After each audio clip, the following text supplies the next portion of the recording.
That's word because you can't touch this. You can't touch this. Break it down.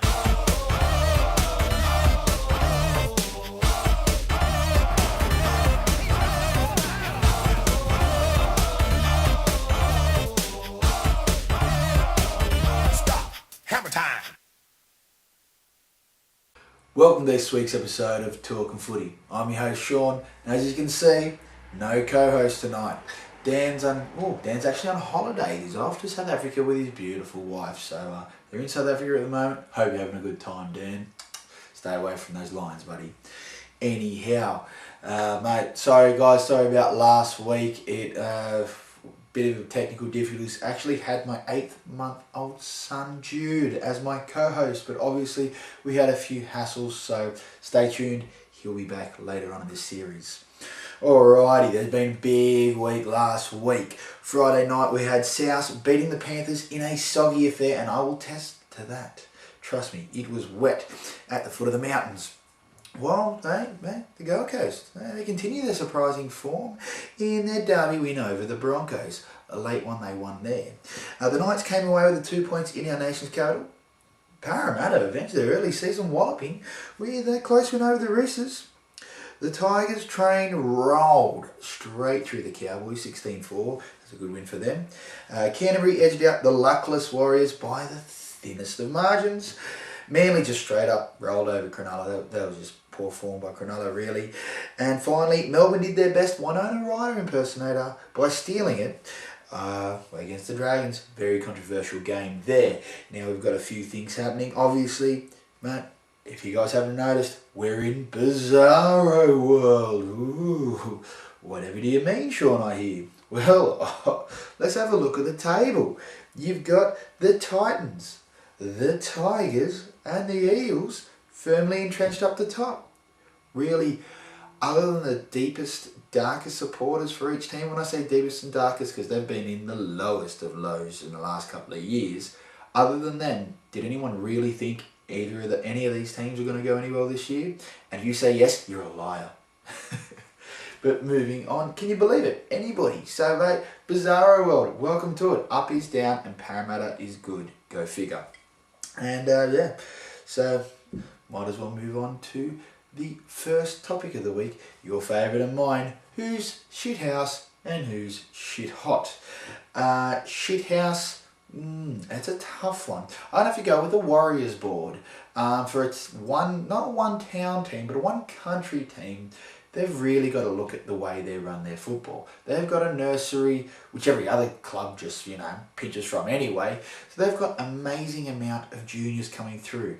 Not only from the country itself, I know obviously there are rugby to sort out with, but hey, Australia has rugby and a whole lot of other sports to sort out with too. But they've got everything at their disposal and a heap of money too. And yet they continue with inconsistencies and they continue with coach sackings. I mean, Ivan Cleary, losing him, what a shame. We love you, Ivan. Brian McLennan. Now, he coached New Zealand, the national team, well, he was really untested at NRL level, so he probably got the rough end of the stick anyway. And then brought in Matt Elliott. He was mediocre at Canberra, failed at Penrith, and was an assistant at the Roosters under Brian Smith. So I don't know what they were thinking there. It's a bit of a poison chalice. Andrew McFadden's got the job at the moment, former Canberra and Melbourne and Parramatta half actually. He's only Melbourne for a short time, but he's a clever man. Everybody thinks well of him, but big job ahead of him. So who knows? There's no other super coaches, and Nathan Brown's already said no, who wasn't really a super coach anyway. So the Warriors board, they're shithouse. Shit hot would have to be Tigers and New South Wales front row Aaron Woods. Now the back end of last year after Origin, his form really did struggle. He had a breakout year the year before. Last year, it was pretty good. He's consistent without being spectacular. That was left up to Andrew Fafita. But Aaron Woods, he's on fire at the moment, running through brick walls and being a brick wall in defence himself. Aaron Woods, the world is your oyster. You've probably got a very good chance of making the test team for the Anzac Test. And if you don't, you'll definitely be in the Four Nations team. So good luck to you, mate. You're on fire. Loving you. Ooh, breaking news. It's just came in hot off the press. Boyd Cordner, Roosters back rower, might actually miss the Origin series. Injury? No. Suspension? Hardly. He's actually been cast as Buzz Lightyear in the new Disney on Ice feature. Best thing about it is, costume saves money. Hey. Ooh, sorry about that, mate. We couldn't help that one.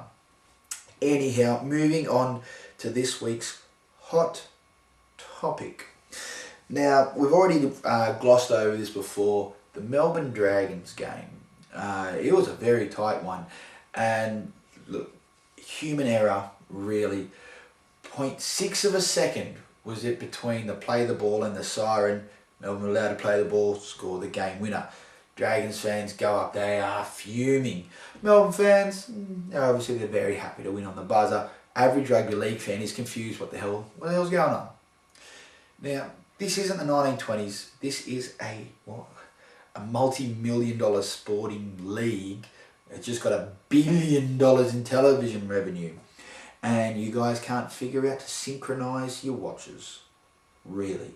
There can't be one at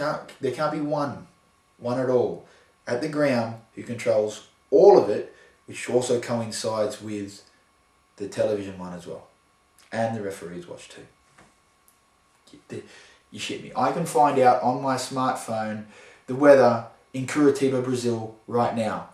And it'll also sync up the clock too. But you guys can't figure it out. And apparently it's going to cost $250,000. I don't know who you got your quote from, but something tells me you're getting ripped off. Come on, NRL. This is amateur hour. That's ridiculous. Just pull your heads in.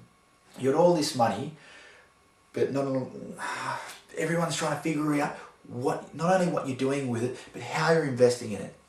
Please make sure you invest it correctly, like finding a way to synchronise the clocks properly so there's no confusion at the end of the game. And it's not as if this came up just out of nowhere. 2 weeks before, Robbie Farah was blasting the refs and the NRL for letting it happen at half time. Lucky his team was up 20-0 and it wasn't to win the game. The Dragons have a right to be filthy. Melbourne have a right to be a little bit of karma after the week before because they got a bit dudded as well. But NRL, come on guys, pull your finger out. Todd Greenberg, you've been put in the job to get it right. About time you did. Now, time for the tips of the week. You'll know, obviously you've seen already that this show is a bit shortened up because I don't have anyone to bounce back with, but that's alright. Stay tuned for next week, but I'll tell you about the tips of the week first. A couple of big games coming up, but I'm willing. Titans are at the top of the table. You know, you guys know, regular viewers, I'm not one to normally go on about the Panthers. However, last week's game was a tough, torrid affair, and the effort wasn't bad. The effort was there, which makes me happy. The effort was there. The execution wasn't. Not too many drop balls. Just we didn't offer enough in attack. So I have a feeling Gold Coast coming back down to Penrith, riding high, playing some very tough football. Something tells me Penrith is only just a little bit away from putting on a big score. Something tells me it's going to be this weekend. So guys, pick Penrith 13+. And if you don't, your own fault. Trust me, I will be rolling in it. Alright guys, have a very happy Easter. As I said, tune in for next week. We actually have a very special show. Now Dan will still be away, so we will be doing the great debate between myself and a soccer supporter with an adjudicator to make sure I'm not running roughshod on the poor round ball bastard. But moving on, thank you very much guys for tuning in. We'd also like to thank our sponsors, eBay seller Phillips79. You can also check out his Facebook page.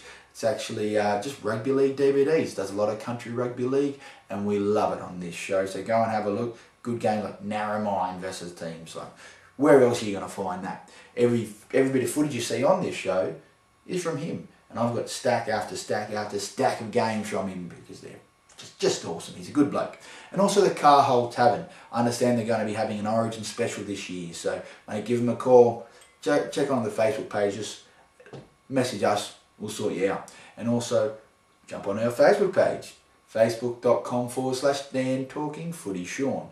Like it, share it with your friends, and jump on to www.talkingfooty.com for all your football needs, your news, and just general banter with all the other rubbish codes. I'm Sean Buchanan. Thank you very much for tuning in. See you next week, guys.